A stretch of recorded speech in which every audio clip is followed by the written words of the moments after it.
Halo Sobat Denok Ayu semua, terima kasih karena masih setia menunggu video-video terbaru dari Denok Ayu Novel. Jangan pernah lupa ya untuk selalu subscribe, like, and comment, agar Denok semakin semangat upload videonya.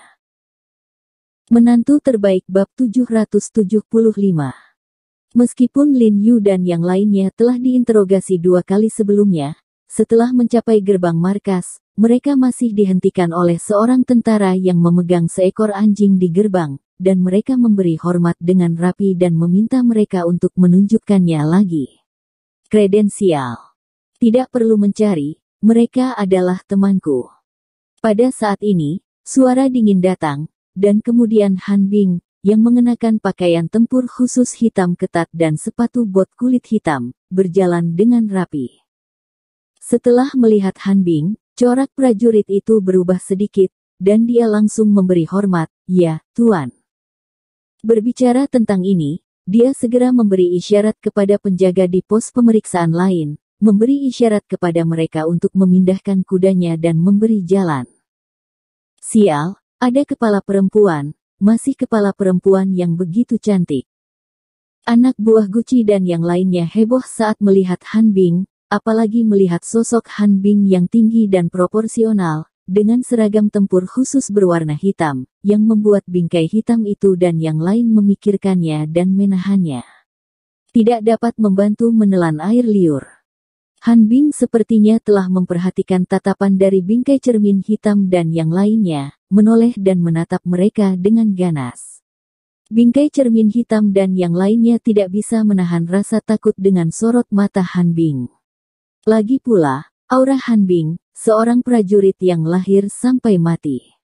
Itu bukan sesuatu yang bisa mereka tolak.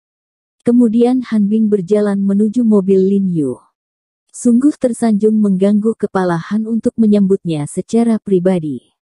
Lin Yu mencondongkan tubuh keluar jendela mobil setelah melihat Han Bing dan berkata sambil tersenyum.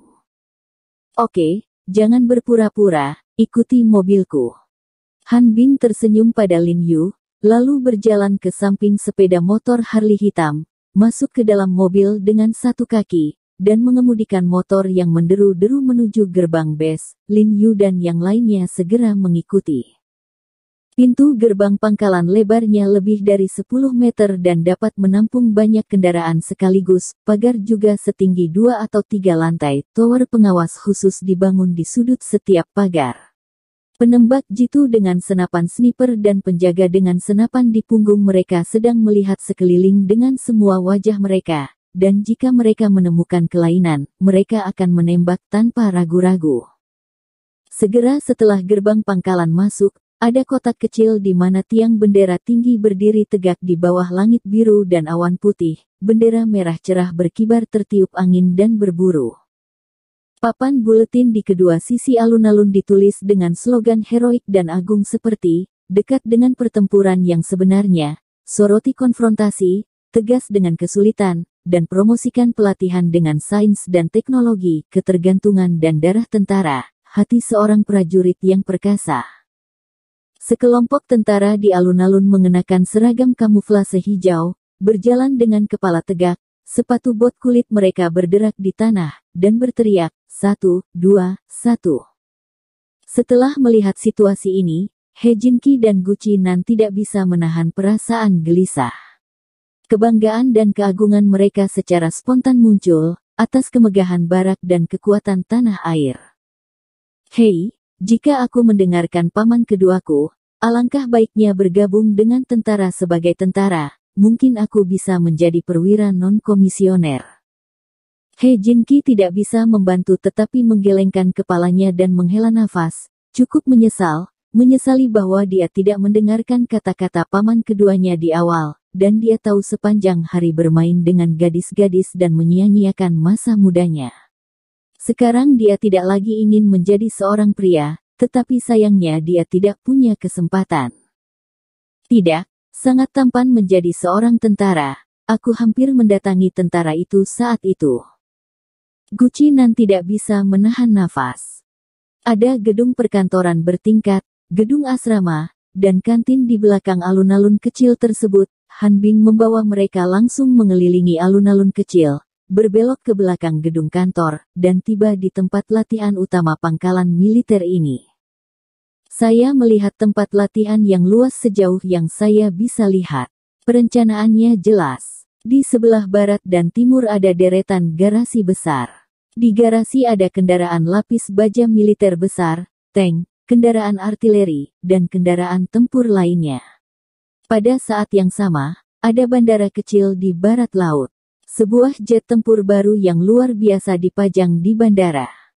Di sebelah timur laut terdapat tempat latihan perang khusus, dengan tumpukan rendah kawat berduri, gorong-gorong, tabung torpedo, dinding pembatas, rawa, kayu pelindung, tangga malas, penghalang air dan banyak fasilitas lainnya. Ini adalah pertama kalinya Guci Nan dan yang lainnya melihat pangkalan militer yang begitu megah. Mereka membuka mulut karena terkejut, dan melihat sekeliling dengan penuh semangat, karena para tetua di keluarga mereka semuanya adalah pegawai negeri di instansi pemerintah, jadi mereka jarang datang ke pangkalan militer semacam ini, dan tidak dapat dihindari untuk bersemangat melihat jet tempur, tank, dan kendaraan lapis baja saat ini. Dibandingkan dengan mereka, He Jinqi harus lebih tenang, karena paman keduanya, dia tidak pernah mengunjungi tempat-tempat ini sejak dia masih kecil, tetapi ini adalah pertama kalinya dia datang ke pangkalan militer sebesar itu. Bahkan seorang gadis kecil seperti Mier melihat pemandangan yang luar biasa, matanya membelalak karena kegembiraan. Lin Yu melirik ke tempat latihan yang datar dan megah, tapi itu tidak terlalu aneh. Dia melihat sekeliling, lalu memfokuskan pandangannya ke sisi selatan tempat latihan. Saya melihat mimbar yang bisa menampung ribuan orang di sisi selatan tempat latihan, banyak pidato selamat datang berwarna cerah dan slogan tentang pertemuan pertukaran telah diletakkan di mimbar. Di depan mimbar terdapat ruang terbuka tanah yang luas, saat ini lebih dari belasan area kecil dengan diameter 6 meter telah dipisahkan oleh jeruji besi dan pita, sepertinya harus menjadi tempat bertanding kontestan dari berbagai negara. Di depan mimbar sudah ada klaster-klaster, memakai semua jenis seragam militer, warna kulit dan rambut juga berbeda-beda, masing-masing negara punya, harusnya lebih dari 20 organisasi khusus yang datang untuk ikut serta dalam exchange meeting. Anggota dari Han Bing membawa Lin Yu dan yang lainnya langsung ke tempat parkir di satu sisi. Saat mereka sampai di tempat parkir, penjaga memberi hormat dan membagikannya kepada Lin Yu dan yang lainnya dengan label untuk setiap mobil. Tandai mobil di tempat parkir. Setelah turun dari bus, Guci Nan dan yang lainnya menjadi semakin bersemangat, menoleh dan melihat sekeliling, mengumpulkan kepala untuk mendiskusikan sesuatu. Bu Cheng dan Bai Rentu tanpa ekspresi, berdiri di belakang Lin Yu dengan kepala terangkat. Bagaimana? Tidak apa-apa di sini. Han Bing melirik tempat latihan besar dengan tangan ke belakang dan berkata kepada Lin Yu sambil tersenyum. Tidak apa-apa. Acara militer semacam ini hanya megah. Biarlah orang asing juga melihat kekuatan kita. Lin Yu berkata sambil tersenyum. Ketika Han Bing mendengar ini, dia tidak bisa membantu tetapi ekspresinya mandek, dan dia tersenyum masam. Lin Yu sepertinya melihat rasa sakit di matanya dan bertanya, kenapa, kamu khawatir Departemen Intelijen Militer akan kalah kali ini? Han Bing mengangguk dan melihat ke dasar yang luas, dia tidak bisa menahan nafas lembut, tidak berkomitmen.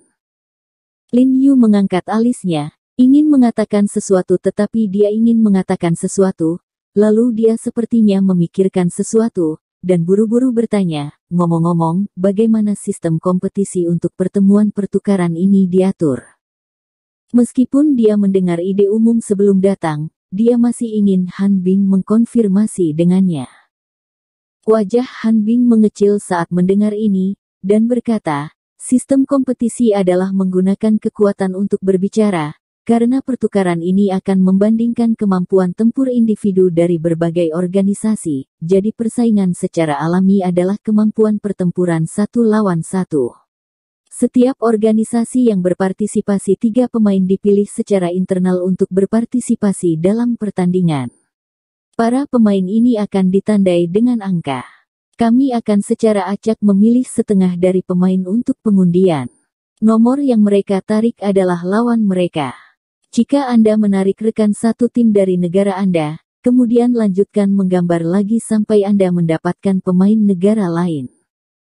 Oh, undian banyak untuk menentukan lawan, tapi saya dengar ada total 21 organisasi militer, masing-masing negara mengirimkan 3 pemain, yaitu 63 orang, angka ganjil, dan 1 orang tidak ada lawan. Iya. Lin Yu mengerutkan kening dan bertanya dengan curiga. Karena Departemen Intelijen Militer adalah tuan rumahnya, kita akan mendapat 1 tempat lagi di sini, dan total 4 orang akan dikirim untuk berpartisipasi. Han Bing Dingsheng menjelaskan bahwa sebagai tuan rumah, tentunya akan ada beberapa keuntungan. 4 orang yang mana? Lin Yu tiba-tiba tertarik, dia tahu bahwa 4 orang yang dipilih pasti mewakili yang terbaik dari generasi muda di Mi. Pemimpin skuadron Yuan Jiang dan Du Seng, pemimpin tim Tan Kai dan Sun Qiang. Kata Han Bing dengan wajah cemberut, entah kenapa, ada jejak penyesalan atau bahkan kekesalan di antara kedua matanya. Lin Yu mengerutkan kening ketika dia mendengar Han Bing mengatakan keempat orang ini, dan tidak bisa menahan cemberut dan berkata, aku tidak tahu banyak tentang Yuan Jiang ini. Kemampuan Du Seng sangat bagus, dan Tan Kai juga bagus, tapi Sun Qiang ini. Sepertinya kemampuannya tidak terlalu luar biasa, kan? Setidaknya itu tidak bisa dibandingkan denganmu. Wajah Han Bing tiba-tiba merosot saat mendengar hal ini. Ini juga yang menjadi alasan penyesalan dan kemarahannya, tentu saja karena jenis kelaminnya, dia tidak direkomendasikan untuk mengikuti kompetisi. Melihat bahwa dia belum berbicara, Lin Yu sepertinya menebak sesuatu. Dia menggelengkan kepalanya dan tersenyum, lupakan, jadwal kompetisi untuk pertemuan pertukaran ini hampir hari demi hari. Tidak ada ruang untuk istirahat, yang menguras kekuatan fisik. Banyak pemain di sini memiliki kemampuan di luar imajinasi. Jika Anda benar-benar bertemu lawan yang tangguh, hidup Anda mungkin dalam bahaya. Jika Anda tidak pergi, itu hal yang baik. Meskipun kali ini adalah pertukaran dan diskusi, semua orang di lapangan harus menandatangani status hidup dan mati. Cacat dan kematian tidak jarang terjadi dalam pertemuan pertukaran tingkat ini. Bagaimanapun, orang-orang ini terlalu kuat dan banyak menyerang. Jika Anda tidak bisa mendapatkannya kembali, itu tidak berarti Anda bisa mengklik untuk berhenti.